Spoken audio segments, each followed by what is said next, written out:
All right, let's talk about vibe coding. You've probably seen this term blowing up everywhere online. So today we're going to break it all down. What is it really? Why should you even care? And most importantly, what does this mean for your future? I mean, you've seen the memes, right? You've heard all the hype. But here's the big question. Is vibe coding just a joke, a passing fad, or is it a huge shift in how we actually build software? Let's cut through the noise, separate the meme from what might actually be on your next job description, and figure out what's really going on. Okay, so first things first. This whole vibe coding thing, it's kind of got a split personality. There are two totally different meanings out there, and you really need to know the difference between them. So, on one hand, you've got the meme version. This is, well, it's coding by feel. You just kind of tell an AI what you want, and if the thing it spits out looks okay, you just ship it. It's pretty much just careless coding, let's be honest. But then, on the other side, there's the discipline. This is the professional, serious approach where you're not just feeling it out. You're defining your exact intent and then, actually verifying that the AI did what you asked. Right, so let's be super clear here. The professional way of doing this isn't about being lazy at all. It's about becoming an architect. Your job is literally evolving. It becomes way less about remembering the perfect syntax for a for loop and way more about spelling out exactly what the software needs to do. And then, of course, checking that the AI's code actually meets that standard. You're basically handing off all the tedious stuff so you can focus on the big picture. Okay, so to really get good at this, you've got to shift your thinking. Let's dig into what I think is the most powerful mental model for working with any kind of coding AI. The key is this. Stop thinking of the AI as some kind of magic tool. Instead, start thinking of it like a new person on your team, a junior developer. A junior dev who's ridiculously fast, has read every programming book ever written, but has absolutely zero real-world experience. It doesn't know anything about your project's context, and yeah, it can totally just make things up sometimes. We call that hallucinating.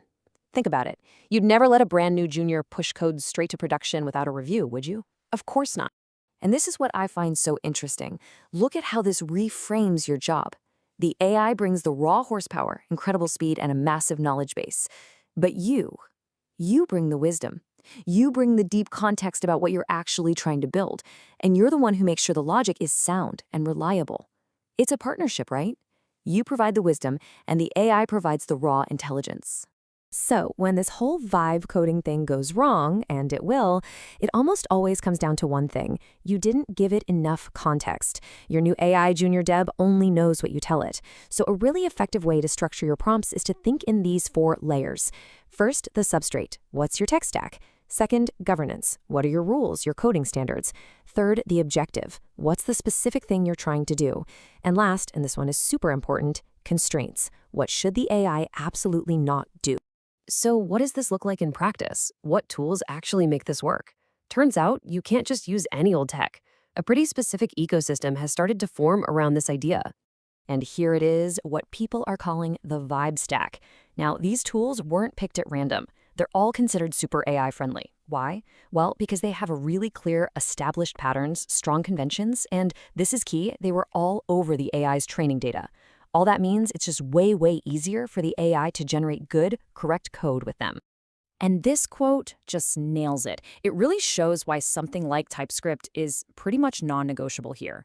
Think about it. An AI can just make up a function that doesn't exist. If you're using plain old JavaScript, you might not find that bug until it crashes in production. But with TypeScript, nope, you get an error the second that bad code is generated. It's like having an automated peer reviewer constantly looking over the AI's shoulder. It's your number one guardrail.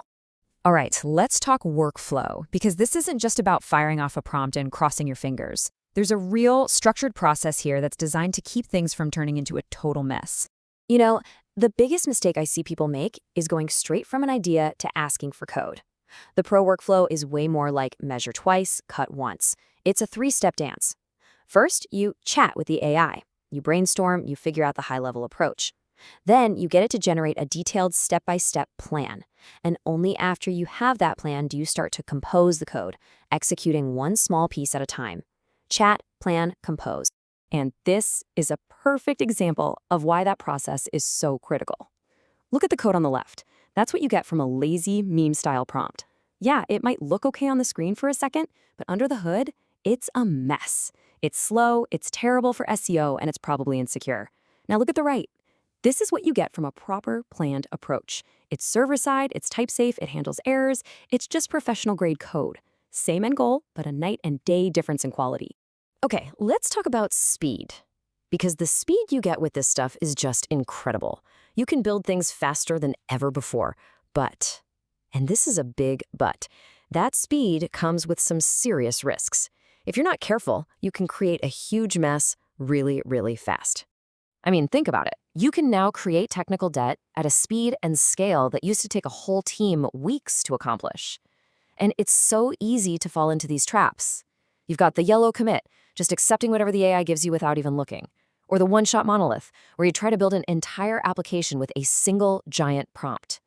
You have to be disciplined, otherwise you're just building a house of cards that's going to collapse. And it's not just about messy code either. It's about security. This number is pretty staggering. One study found that almost half, 45% of AI-generated code can introduce security flaws if a human doesn't review it. The AI doesn't know any better. It will happily write code with a giant SQL injection vulnerability if you don't tell it not to. That final check? That's on you. So what's the big takeaway here? Your job is not going away. It's not becoming obsolete. It's actually being elevated. Your value is shifting. It's less about whether you can remember some obscure bit of syntax, and it's much more about your high-level judgment, your ability to plan architecture, your critical thinking. You're becoming the architect, the reviewer, the director of the whole show. You're the one guiding this incredibly powerful tool to build your vision the right way. And really, that's what it all boils down to. The AI can write the code. Anybody can get it to write a function, but can you ask the right questions? Can you step back and see the bigger picture? Can you define the right boundaries and spot that one subtle flaw that could bring the whole thing down? That is the skill that's going to define the great engineers of the future, and that's exactly what you should be focusing on building, starting today.